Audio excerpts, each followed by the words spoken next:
Para Bapak, Ibu, Saudara-saudara yang berbahagia, pada malam hari ini kita mencoba untuk merenungkan kira-kira kenapa saya memilih agama Buddha. Karena memang sebagian besar di antara kita yang umat Buddha, kalau ditanya penyebab kita menjadi umat Buddha, sering-sering juga masih bingung. Ada yang ditanya, kenapa sih kamu memilih agama Buddha? Jawabnya, orang tua saya Buddhis. Karena orang tua saya Buddhis, saya ngikut. Kenapa kalau orang tuanya Buddhis kok kamu harus ngikut? Karena kalau nggak ngikut, nggak dikasih makan. Loh, apa hubungannya agama Buddha dengan makan? Karena kalau habis pai-pai, habis sembahyang, masakan di meja sembahyang boleh dimakan, buah boleh dimakan. Saya nggak sembahyang, saya nggak makan. Ini adalah tipe tradisional. Banyak sekali umat Buddha menjadi umat gara-gara orang tua. Bahkan sebetulnya ini memang gejala yang umum sekali. Hampir di semua agama, orang mengikuti agama adalah cenderung karena lingkungannya, khususnya adalah karena orang tuanya. Nah, itu adalah klasifikasi yang pertama. Ada lagi orang mengikut agama Buddha bukan karena orang tua. Orang tuanya malah bukan Buddhis, tapi dia ikut agama Buddha. Ketika ditanya, kenapa ikut agama Buddha? Karena pacar. Soalnya di wihara ceweknya cantik-cantik, cowoknya ganteng-ganteng. Apalagi kalau ada fashion show, kelihatan cantiknya, kelihatan gantengnya. Sehingga saya mau jadi umat Buddha, pokoknya saya dapat jodoh. Ini ada juga tipe yang begini. Sehingga nanti kalau sudah ketemu umat Buddha, sudah pacaran, ternyata umat Buddhanya ini ternyata tipe yang menjengkelkan, akhirnya dia mengatakan, sudah batal, nggak jadilah. Nggak jadi pacaran sama kamu, otomatis aku nggak jadi juga jadi umat Buddha. Aku mau pacaran sama yang lain lah. Karena yang lain ini bukan umat Buddha, aku ikutlah. Pokoknya aku agama ikut pasangan hidup. Ini jenis yang kedua ya cukup banyak. Bisa loh di antara kita yang hadir di malam hari ini ada yang kelompok kedua ini. Saya ikut agama Buddha itu kan gara-gara di wihara cantik atau jelek, cantik atau ganteng itu. Kalau jelek-jelek malah nggak ada yang ikut. Nah, ini tipe yang kedua. Sebetulnya tipe yang kedua ini termasuk tipe kebutuhan. Kalau tipe yang pertama tadi adalah tipe kebudayaan, ya, jadi ngikut orang tua, ngikut tetangga, ngikut tradisi, ikut agama Buddhanya, itu adalah tipe kebudayaan. Yang kedua ini adalah tipe kebutuhan. Sehingga bagi anak muda kebutuhannya apa? Punya pacar yang cantik, punya pacar yang ganteng, jadilah umat Buddha. Bagi yang sudah bekerja, ikut agama Buddha supaya hoki datang. Kenapa? Karena di agama Buddha ini ada aneh-anehnya. Ada dewa ini, dewa itu. Ya. Kemudian ada yang pengen nebak bola, Piala dunia, ada loh gara-gara Piala dunia 1 bulan jadi umat Buddha, supaya sempat sembahyang tanya sama dewa bola, apa yang menang hari ini, skornya berapa supaya saya furnya setengah atau 1,5, atas atau bawah, bisa. Itu adalah pemilihan agama karena tipe kebutuhan. Ada lagi, kepingin usahanya sukses. Karena Anda tentu mengerti bahwa di dalam agama Buddha ini juga mengenal beberapa toko saya mau laris, pasang wah, kalau nggak Buddhis nggak ketemu Tapi ada juga Buddhis yang modern. Apa itu? Fotonya biku. Saya pernah dan sering menemui, mau suruh ngepret rumah kan saya kepret. Sampai di toko saya lihat foto saya. Ini kok foto saya kok di sini? Ya Bante, biar laris. Lah yang tadi di gudang apa itu? Untuk takut-takut tikus Bante. Wah, jadi foto saya serba bisa ya. Saya saja nggak laku-laku, masa fotonya ditempel di toko jadi laris tokonya. Tapi ini kejadian. Ini termasuk tipe kebutuhan yang agak modern. Jadi fotonya biku atau jimat-jimatnya biku. Kalau biku pulang habis nginep, yang pertama disikat sabunnya dulu. Ini sabunnya Bante loh ini. Berkah ini. Wah, dipakai sekeluarga enteng jodoh semua ini. Padahal bikunya aja nggak laku-laku, katanya dipakai sekeluarga enteng jodoh. Bagaimana ini? Lalu kalau sudah itu anduknya, kadang-kadang umat, Bante, nyuci jubah di sini Bante. Loh, memang kenapa? Biar sini kejatuhan berkahnya. Lu apa sih artinya jubah kotor? Kok bisa kejatuhan berkah? Iya Bante, kita kan punya kesempatan mencucikan. Ini macam-macam teori kebutuhan sih. Ya. Nah, tipe yang kebutuhan ini juga kemudian berkembang.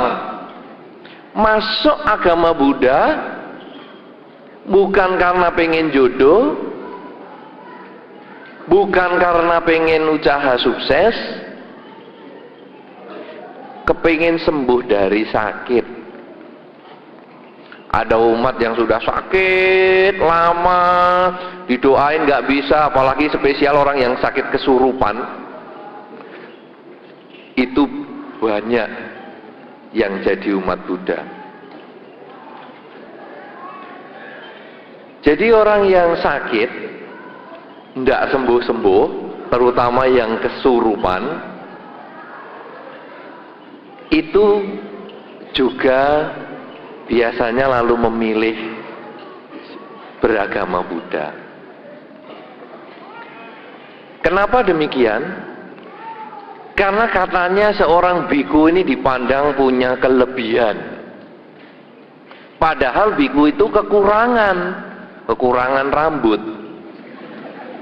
Tapi dianggap punya kelebihan. Sehingga kadang-kadang kalau saya datang aja, Bante, nanti sepak bola menang yang mana? Itu sudah pertanyaan umum sekali. Nah, sekarang juga gitu, kalau datang ke rumah orang, Bante, rumah ini banyak makhluknya enggak Bante?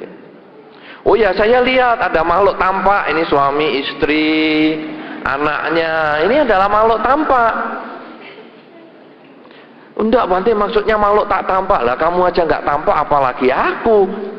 Nah, tapi terus gitu, jadi kalau ada orang kesurupan, wah sudah, panggil biku, panggil apa, bacain doa, ngengong, kebetulan sembuh, kebetulan lancar semua. Lah, jadilah dia umat Buddha. Saudara-saudara, kalau pemilihan agama hanya karena dua jenis ini, jenis kebudayaan atau jenis kebutuhan, Saya kira saya tidak perlu bahas pada malam hari ini, karena ini tidak ada manfaatnya.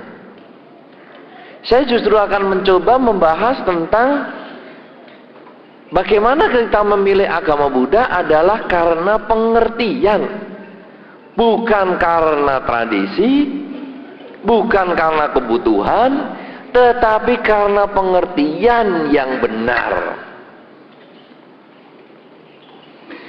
Apakah sekarang pengertian yang benar di dalam agama Buddha? Saudara-saudara, agama Buddha ini sebetulnya merupakan sesuatu agama yang cukup menarik. Sayangnya, perkembangan agama Buddha setelah keruntuhan kerajaan Majapahit dan Sriwijaya, ini perkembangannya agak kurang bagus. Ibaratnya barang bagus, tetapi bungkusnya tidak bagus. Anda kan sering belanja di toko, beli sabun atau beli minuman.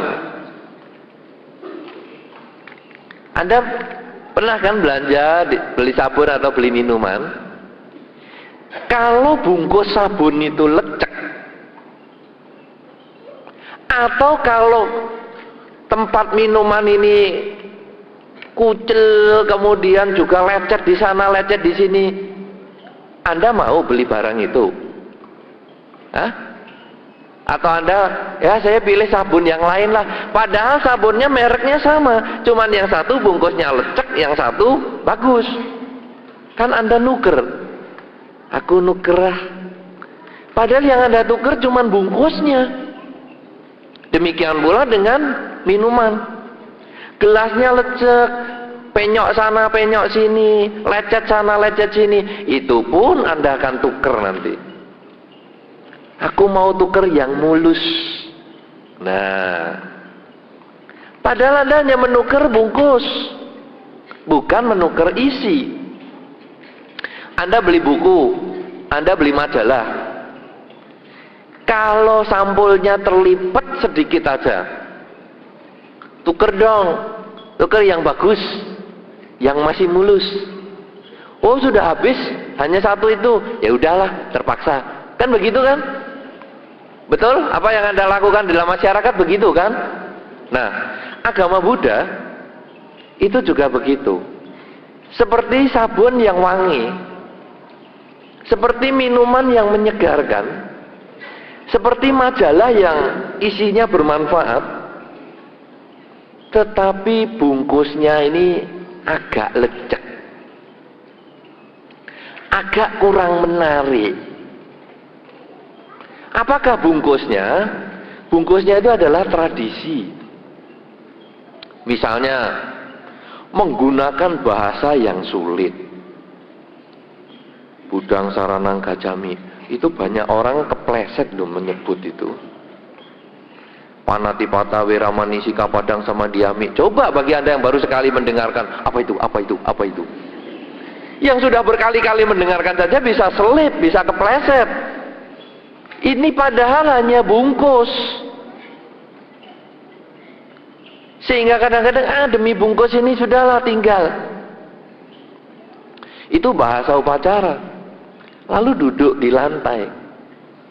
Itu juga kadang menjadi problem yang dianggap besar sekali. Wah, agama Buddha itu aku nggak mau ikut.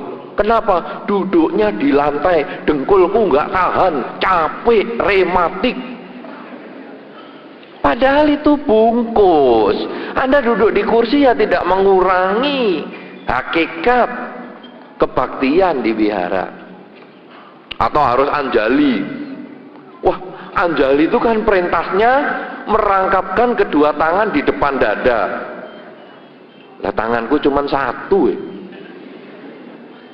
Lah bagaimana nih? Aku nggak ikut agama Buddha karena apa? Nanti kalau semua orang mengatakan merangkapkan kedua tangan di depan dada, aku cuma satu di depan dada, aku nanti kesalahan, aku nanti karma buruk, aku nanti masuk neraka. Wah, enggak lah, enggak. Anda tertipu dengan bungkus, sehingga isi yang sesungguhnya malah tidak diperhatikan. Nah, oleh karena itu saudara-saudara, bungkus kita banyak, sangat banyak. Ada yang lecek sana, ada yang lecek sini, ada yang lecek sudutnya dituker, lecek sudut bawahnya, dituker lagi tengahnya yang lecek.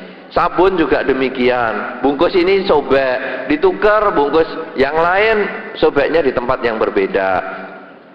Jadi sebetulnya kalau kita membahas tradisinya juga tidak akan selesai.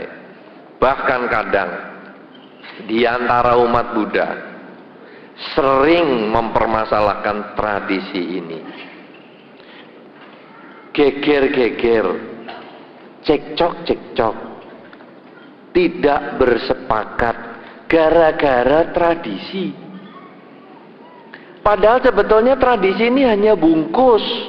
Ibaratnya kalau sekarang sudahlah bungkusnya dibuka, sabunnya sama,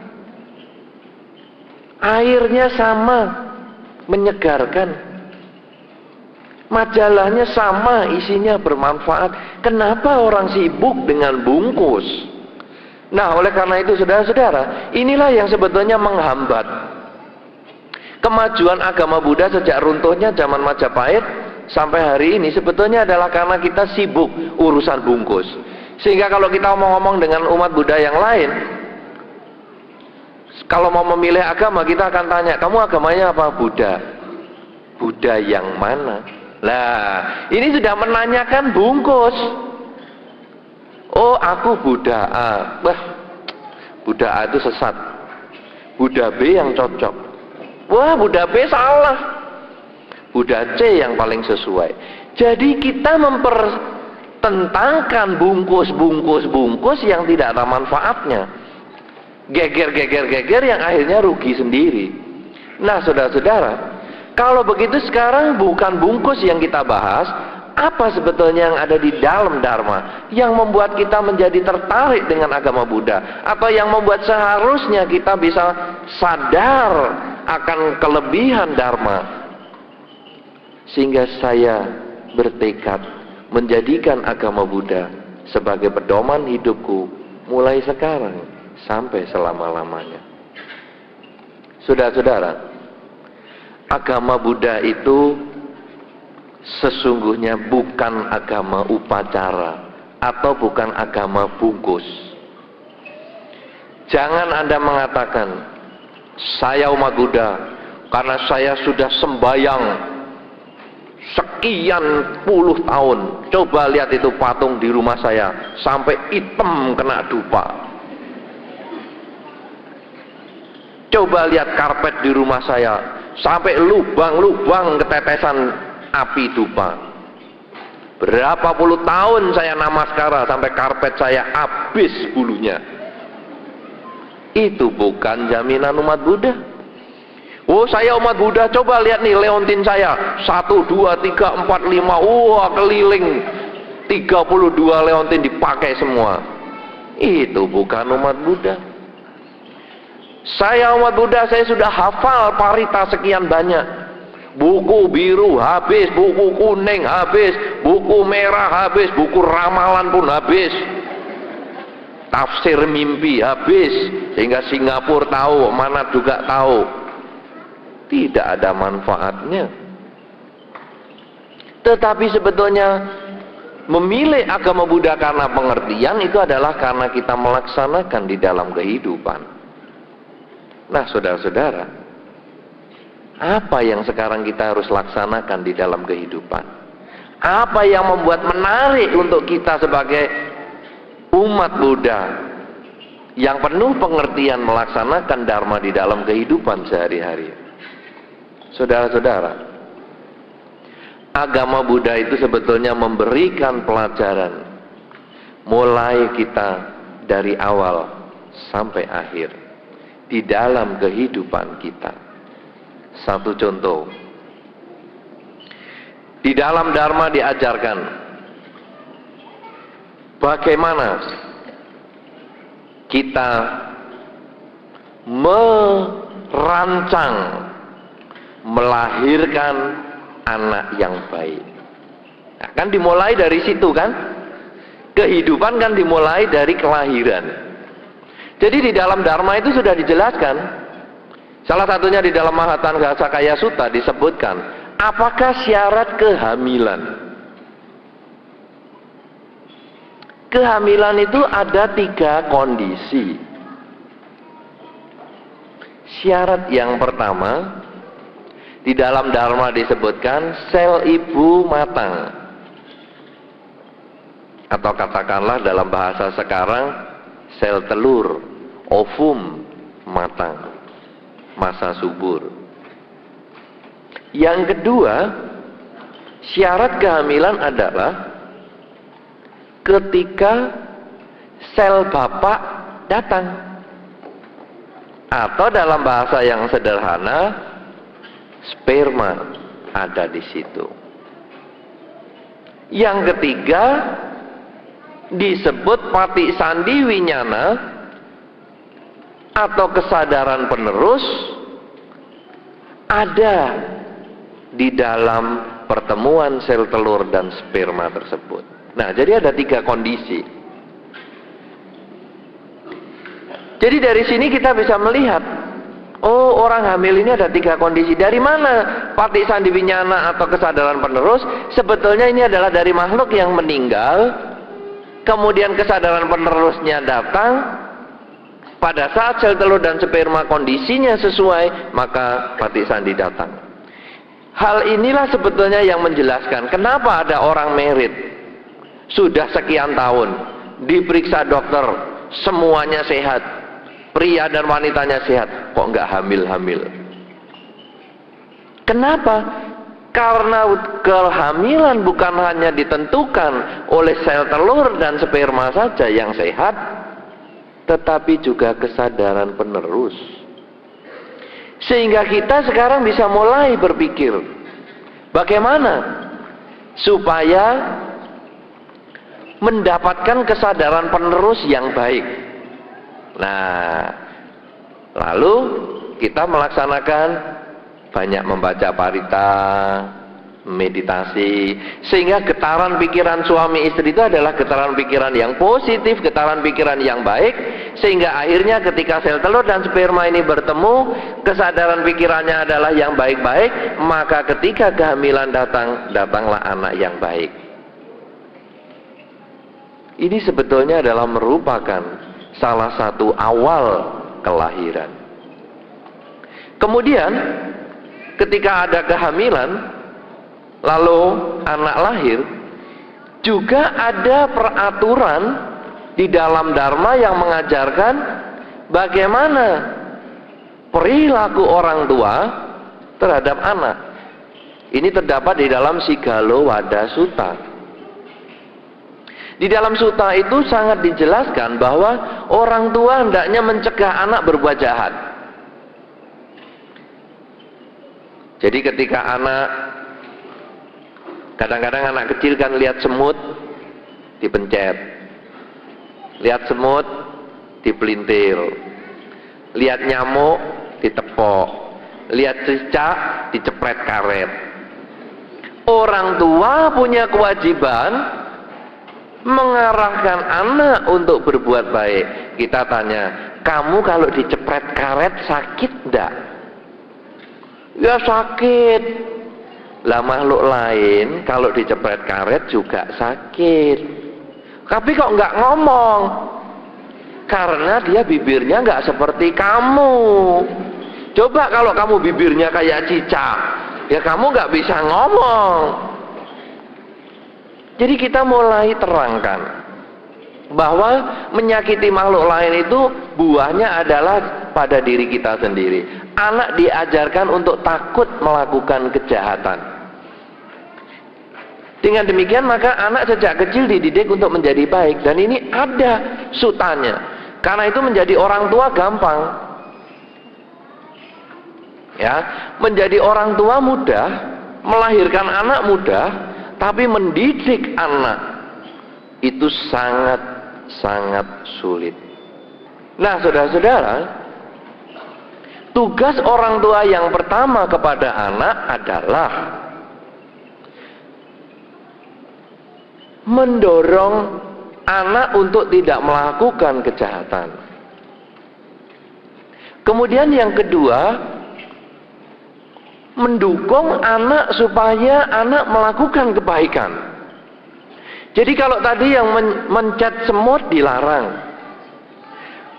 jepret, cecak dilarang, tapi melepas makhluk fungsen boleh diminta, boleh disuruh. Jadi ini nak, hari ini aku belikan burung 50 ekor, ayo kamu lepaskan. Lah anak umur 2 tahun disuruh belajar melepaskan makhluk, difungsen. Ini belajar untuk dia menjadi orang yang baik. Dikasih buah 1, lalu ngomong kepada anaknya, nak, kamu bagi ya buah ini dengan kakakmu atau bagi dengan adikmu. Ini mendorong anak untuk berbuat baik. Nah, itu masih banyak lagi yang lain. Sehingga pendidikan orang tua kepada anak ini bisa maksimal kalau kita bisa mengikuti beberapa pelajaran Sang Buddha tersebut. Kemudian sebaliknya, anak kepada orang tua juga punya kewajiban. Misalnya membantu orang tua. Jadi kalau orang tua buka toko dan sebagainya, cobalah bantu dibuka toko itu. Tolong dia bantu buka toko, jagain buka toko. Kalau malam orang tua capek, pegel, anak boleh bantu mijitin. Dan jangan narik uang. Ini kalau aku pijitin setengah jam 1.000 ya. Bukan demikian. Tetapi saya bantu karena orang tua sudah baik kepada saya. Nah ini diajarkan. Tapi kalau anak belum punya kesadaran, orang tua lah yang mendidik. Ayo, saya capek pijitin. Nah, walah, papa ini gayanya capek-capek. Kamu tak kasih kesempatan berbuat baik loh, pijitin. Nah, membantu orang tua ini salah satu kewajiban anak. Tapi orang tua tidak buka toko. Orang tua tidak mau dipijitin, karena kalau dipijitin geli semua. Apa yang bisa dikerjakan? Anda sekolah dengan baik, Anda bisa melewati ulangan-ulangan dengan nilainya yang bagus, membuat orang tua tidak stres, tidak terlibat perkelahian massal, tidak terjebak di dalam narkoba. Sebetulnya Anda sudah termasuk membantu orang tua, sehingga orang tua bekerja untuk mencari uang sekolah Anda dan tidak dipusingkan dengan perilaku Anda yang tawuran massal, narkoba, dan lain sebagainya. Ini adalah merupakan beberapa tugas. Itu masih banyak yang lain yang ada di dalam Sigalowadah Sutta, yang kalau saya bahas pada malam hari ini akan bisa sangat panjang sekali. Yang jelas pokoknya anak ini tadi mulai lahir sudah diproses, kemudian mulai dewasa diproses. Lalu anak belajar karena sekolah. Apakah agama Buddha bisa memberikan kontribusi, bantuan kepada anak yang sekolah? Bisa. Kenapa demikian? Karena Sang Buddha sendiri telah menyatakan di dalam Dharma, seseorang yang hidup tidak belajar itu seperti sapi. Apakah sapi tiap tahun umurnya tambah, tiap tahun dagingnya tambah, tapi otaknya tetap, ya kan? Coba bertahun-tahun Anda lihat sapi, tidak ada yang bangun rumah bertingkat. Wah, saya sudah nggak mau makan rumput nih, aku mau makan hamburger. Sudah tidak ada sapi yang begitu berpikirnya. Kenapa demikian? Karena sapi bertambah umur, bertambah daging, tapi tidak bertambah kebijaksanaan. Dan di dalam Dhamma ini disebut seperti orang yang tidak belajar. Berarti agama Buddha sebetulnya mendorong seseorang untuk belajar. Nah, lalu apa yang bisa digunakan untuk belajar? Salah satunya adalah bermeditasi. Dengan Anda sering melatih meditasi, sebetulnya Anda berkonsentrasi, menyadari bahwa hidup saat ini. Kenapa demikian? Karena kesadaran bahwa saya punya kenangan-kenangan yang lampau ataupun rencana-rencana yang akan datang, itu sebetulnya yang membuat kita stres, membuat sulit berkonsentrasi. Tetapi kalau kita biasa melatih meditasi, pagi bangun tidur 15 menit, malam mau tidur 15 menit, maka sesungguhnya kemampuan pikiran Anda, daya ingat Anda, konsentrasi Anda sebetulnya akan meningkat sekali. Anda boleh buktikan. Bagi Anda yang kebanyakan pelajar, coba praktekkan meditasi 2 atau 3 bulan saja. Dalam 2 atau 3 bulan ke depan, Anda bisa kaget bahwa begitu Anda membuka buku, Anda cepat sekali mengerti isi buku yang Anda baca itu. Kemudian besok ulangan, Anda langsung siap maju tanpa harus menyiapkan kertas kecil-kecil yang disembunyikan di lipetan baju, tangan ditulis-tulis sehingga tangannya seperti kamus. Sudah tidak ada lagi. Kenapa? Karena kemampuan daya pikir Anda sudah meningkat. Tidak dibutuhkan lagi seperti itu. Nah, kemudian Anda sebagai pelajar mulai dewasa, lalu pengen pacaran. Apakah ada agama Buddha tentang pacaran? Ada. Kenapa kok ada? Lah, umat Buddha kan bukan harus jadi biku semua. Nah, apa sekarang resepnya pacaran? Nah, itu juga ada di salah satu sutta, bahwa sebetulnya kalau kita mau akrab dengan seseorang, kita bukan mengharapkan orang memperhatikan kita dulu, tetapi kita harus memperhatikan dia dulu. Di dalam dunia ini kan menanam padi baru panen padi. Jangan minta panen baru tanam. Perhatikanlah aku, cintailah aku, nanti engkau pasti ku cintai juga. Modal dong, harus modalnya dikeluarin dulu. Aku mencintai kamu dulu. Karena dicintai dia lari, cintai lari, cintai lari, cintai seruduk terus, kena juga.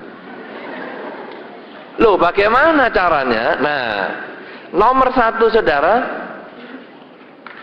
disebutkan di dalam Dhamma, untuk kita bisa mempunyai keakraban dengan seseorang, nomor 1 adalah kerelaan.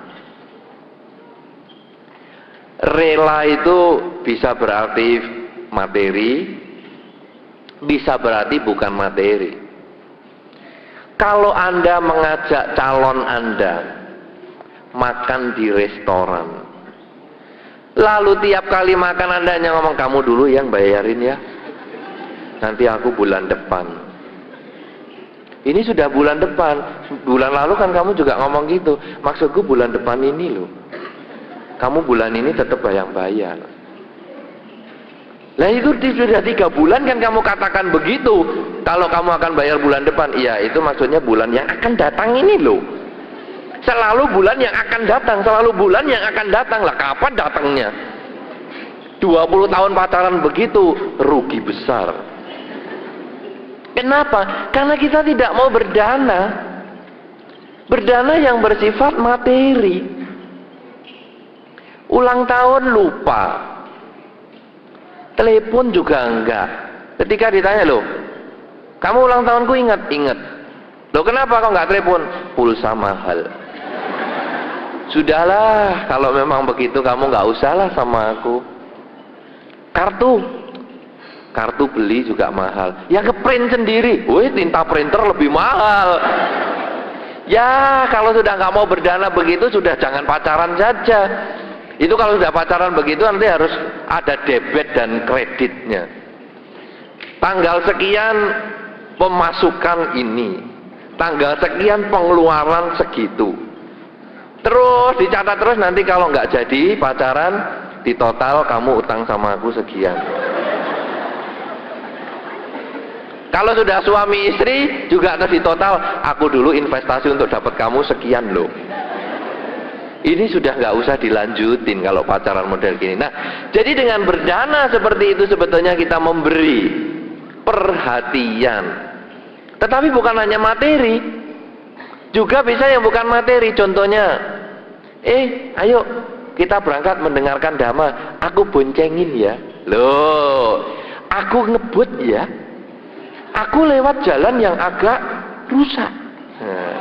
Jadi sabuk pengaman harus dipasang. Nah, kalau Anda tidak berdana non materi, dalam arti Anda mau memperhatikan, kapan dapat sabuk pengaman yang bisa bikin geli-geli? Ini tentu adalah butuh perhatian. Selain itu juga, selain berdana dalam arti materi, berdana dalam arti perhatian, ikut bantu kalau mau bawakan apa juga kita bantu bawakan, juga omongan yang manis. Wah, hari ini waktu kamu mau tampil dalam pertemuan beginian, kelihatannya kamu rapi sekali ya. Lain loh penampilannya. Nah, dengan kata-kata yang manis seperti ini juga menjalin orang itu senang berhubungan dengan kita. Bahkan bukan hanya lawan jenis yang bisa kita dekati kalau dengan cara seperti ini. Teman sejenis pun bisa. Tetapi ya tentu untuk bisnis dan lain sebagainya. Jadi jangan Anda berpikiran yang negatif, ya. Jadi mungkin ada bisnis dan sebagainya. Kalau Anda rekan bisnis, coba Anda lihat beberapa kantor-kantor, beberapa pertokoan, beberapa usaha, asuransi dan lain sebagainya. Kalau ada ulang tahun kan dikasih kartu ulang tahun. Loh kok inget? Nah, inilah perhatian. Kartunya mungkin nggak mahal, tapi nilai perhatiannya ini loh yang mengikat. Kadang-kadang juga ditelepon, bagaimana kabar? Kok di wihara kamu tidak pernah muncul? Ini sebetulnya adalah bentuk perhatian dan kata-kata yang manis. Nah, itu ada beberapa hal yang bisa digunakan untuk menjalin hubungan dalam masyarakat, baik mencari pasangan hidup maupun rekanan kerja. Nanti makin dewasa sudah punya pacar, lalu mau berumah tangga. Nah, kalau sudah berumah tangga, di dalam Sigallowada Sutta kembali disebutkan di situ tugas dan kewajiban suami serta istri. Hak dan kewajiban suami istri. Apakah kewajiban suami yang pertama? Bukan memberi uang istri, karena itu kewajiban yang terakhir. Bukan memberi perhiasan kepada istri, itu juga kewajiban yang terakhir. Yang pertama yang harus dikerjakan oleh seorang suami kepada istri adalah memuji istri. Para bapak-bapak yang sudah married, sudah sering belum memuji nyonyanya, memuji istrinya? Sudah sering belum? Karena laki-laki itu kalau jelek diomong, kalau baik diem-diem. Masakan enak diem, masakan asin rewel. Apa nih makanan kok asinnya kayak gini? Lo yang enak seminggu itu nggak diomong. Istri make upnya bagus terus diem. Hari ini lipstiknya kena gigi, pakai lipstik kok sampai gigi. Jadi yang jelek yang direwelin. Padahal seorang wanita lain. Jelek boleh dikritik, tapi baik juga harus dipuji. Buktinya apa? Istri sudah masak, nanti juga tanya, bagaimana Pak? Enak nggak masakan hari ini? Loh, suami mestinya tanggap, enak ini. Apalagi kalau garamnya kamu kurangi dikit. Oh enak. Itu istri sudah lega, ya Pak, besok aku kurangi dikit. Lega sudah. Anda katakan enak, garamnya kurangi dikit, lega. Jangan enak apanya garamnya banyak kayak gini. Besok makan luar aja kamu. Memangnya di sini kiranya restoran. Memuji. Waktu pacaran Anda suka memuji, aduh cantiknya kamu. Cantik apa wong aku jerawatan. Loh, langit tanpa bintang ibarat gedung manunggal tanpa lampu. Jadi jerawatmu, waduh, sebetulnya justru itu yang membuat aku tertarik. Tapi satu aja, banyak-banyak aku juga ngeri. Ini sebetulnya memuji istri sendiri, kan nggak apa-apa daripada memuji istrinya orang. Nah, oleh karena itu saudara-saudara, wanita itu memang membutuhkan demikian. Mungkin ibu-ibu pengalaman demikian, ya ibu-ibu begitu nggak? Pak, aku ini masih cantik nggak sih sebetulnya? Loh, itu sebetulnya dia mengharapkan jawaban. Aku tuh nggak butuh cantik. Aku senang sama kamu tuh bukan karena cantik, karena cantik itu terbatas usia. Masa kamu sudah nenek-nenek masih ngomong cantik? Enggak. Bukan kecantikan yang aku inginkan, tanggung jawabmu itu loh. Kamu tuh kalau sama suami, sama anak, waduh, kamu tuh penuh tanggung jawab. Ini loh yang membuat aku tuh sangat mencintaimu. Dengan begitu, aduh, istri ini bisa langsung pingsan loh. Ya tapi nggak sampai masuk gawat darurat. Cuma ya, pingsan, aduh, enaknya ini angin surga apa? Ini suamiku kok bisa ngomong begitu. Tapi ini sebetulnya adalah kewajiban suami dan menjadi hak istri. Jadi kalau istri-istri belum mendapatkan pujian, berarti Anda belum mendapatkan hak Anda secara agama Buddha. Bapak-bapak yang belum pernah memuji istrinya, berarti Anda belum melaksanakan tugas Anda, kewajiban Anda kepada istri Anda. Lalu bagaimana tugas istri? Saya ceritakan salah satu aja tugas istri. Menjaga harta suami. Loh, apakah menjaga itu dulu dikasih gelang satu atau tetap satu? Bisa demikian. Dulu dikasih gelang satu bisa jadi dua, itu juga bisa. Kenapa demikian? Di dalam era seperti hari ini, kadang-kadang bukan hanya pria saja yang bekerja, tetapi juga wanita ikut bekerja. Nah, di dalam Dharma, menjaga harta pria, menjaga harta suami, bisa berarti Anda menjadi kasir di dalam rumah, tetapi juga Anda bisa mengembangkan harta suami ini dengan sebaik-baiknya. Jadi Anda ikut bekerja, berjuang di toko, di masyarakat, di kantor dan sebagainya, sehingga keuangan rumah tangga ini bisa lancar. Ada yang menarik satu lagi saya kenalkan, tugas istri adalah berbaik hati, mau membantu ipar-ipar suami.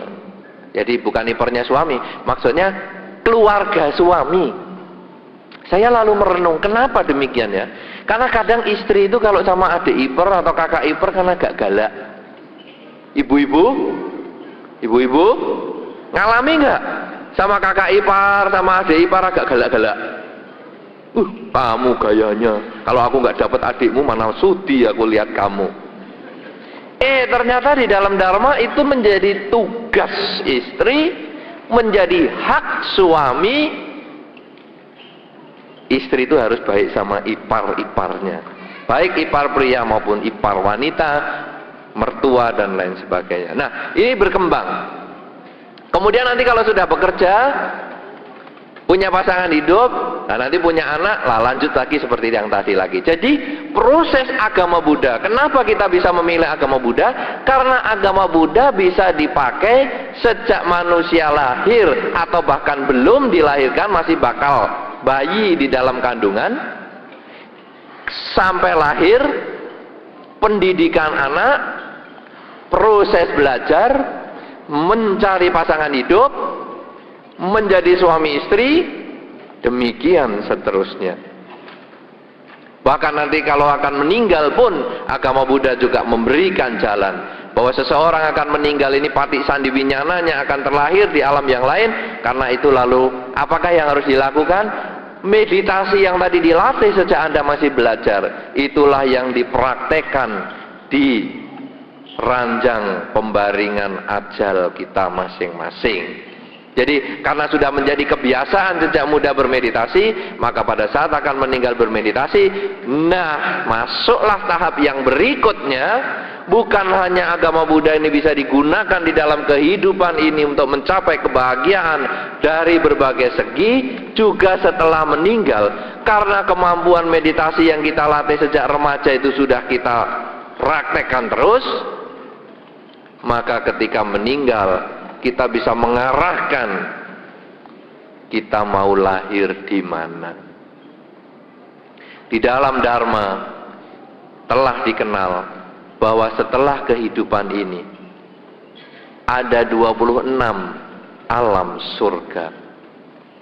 Makin lama Anda berbuat baik, makin banyak perbuatan baik yang Anda kerjakan, makin tinggi nilai kebajikan yang Anda miliki, maka semakin tinggi pula surga yang Anda dapatkan, semakin lama pula Anda tinggal di surga tersebut. Ibaratnya kalau Anda membeli minuman 1 gelas ini, kalau Anda punya uang 500 rupiah, Anda mendapatkan minuman ini 1 gelas. Ketika Anda membayar 1.000 rupiah, maka akan Anda dapatkan 2 gelas. Ketika Anda membayar 5.000 rupiah, Anda mendapatkan 10 gelas. Makin banyak uang yang Anda bayarkan, makin banyak barang yang Anda dapatkan. Demikian pula alam setelah kematian. Makin banyak karma baik yang Anda miliki di dalam kehidupan ini, karena sejak kecil selalu dididik ayahnya untuk melakukan kebajikan, menghindari kejahatan sesuai dengan Sigaloada Sutta. Demikian pula ibunya selalu mendorong anaknya supaya selalu berbuat baik, selalu ke wihara, selalu membaca parita, selalu function, melepas makhluk dan sebagainya. Maka ketika meninggal dunia di usia yang sudah lanjut, kebajikan kita ini andai kata tadi seperti uang 5.000 yang bisa dipakai membeli minuman 10 gelas. Tetapi kadang ada orang yang karena mungkin tertarik agama Buddha karena pacarnya, sehingga sudah setengah umur baru melakukan kebaikan karena didorong oleh pacarnya, suruh ke wihara, suruh mendengar dharma, suruh praktek ajaran Sang Buddha, suruh melepas makhluk dan lain sebagainya, suruh bermeditasi setengah umur sampai mati. Seperti orang yang punya uang 2.000 rupiah sehingga dia hanya dapat 4 gelas. Ada lagi yang orang karena agama Buddha kebutuhan, sudah sakit berat, baru ikut agama Buddha. Ya, waktu meninggal, Buddhang saranang gacami, jamang saranang gacami, sanggang saranang gacami, padahal seluruh hidupnya jahat. Itu seperti orang punya uang 500 rupiah. Ya lahir di surga, surga yang paling rendah-rendah saja. Kenapa? Karena kebajikan dia, karena keyakinannya dia lahir di surga yang paling rendah. Oleh karena itu, makin banyak kebajikan yang kita lakukan, makin lama kebajikan kita kerjakan, sesungguhnya kita mendapatkan surga yang lebih banyak lagi. Oleh karena itu, saudara-saudara, selain hidup di dunia bahagia, sebetulnya seorang umat Buddha memilih ajaran Sang Buddha, memilih agama Buddha sebagai agama adalah karena mati surganya banyak. Coba surga banyak, apa untungnya? Kita boleh milih dan gampang masuk. Coba saudara-saudara, satu contoh, kalau saya suruh melempar gelas ini supaya mengenai Pak Frans, sulit, karena Pak Frans cuma satu. Saya lempar belum tentu kena. Tapi kalau saya melempar pokoknya kena kepalanya siapa saja, kan banyak orang tuh, katakanlah 26 orang, saya merem, saya berani kok lempar, mesti kena salah satu. Kenapa? Banyak jumlahnya. Iya kan? Nah, agama Buddha juga begitu. Karena pilihan surga itu bukan hanya satu, pilihan surga itu 6, maka sesuai dengan kebaikan Anda akan mencapai surga yang lebih tinggi, yang lebih tinggi, yang lebih tinggi. Sehingga hidup di dunia bahagia, mati tersedia 26 surga. Apalagi saudara yang lebih hebat lagi dari agama Buddha sehingga kita perlu memilih agama Buddha,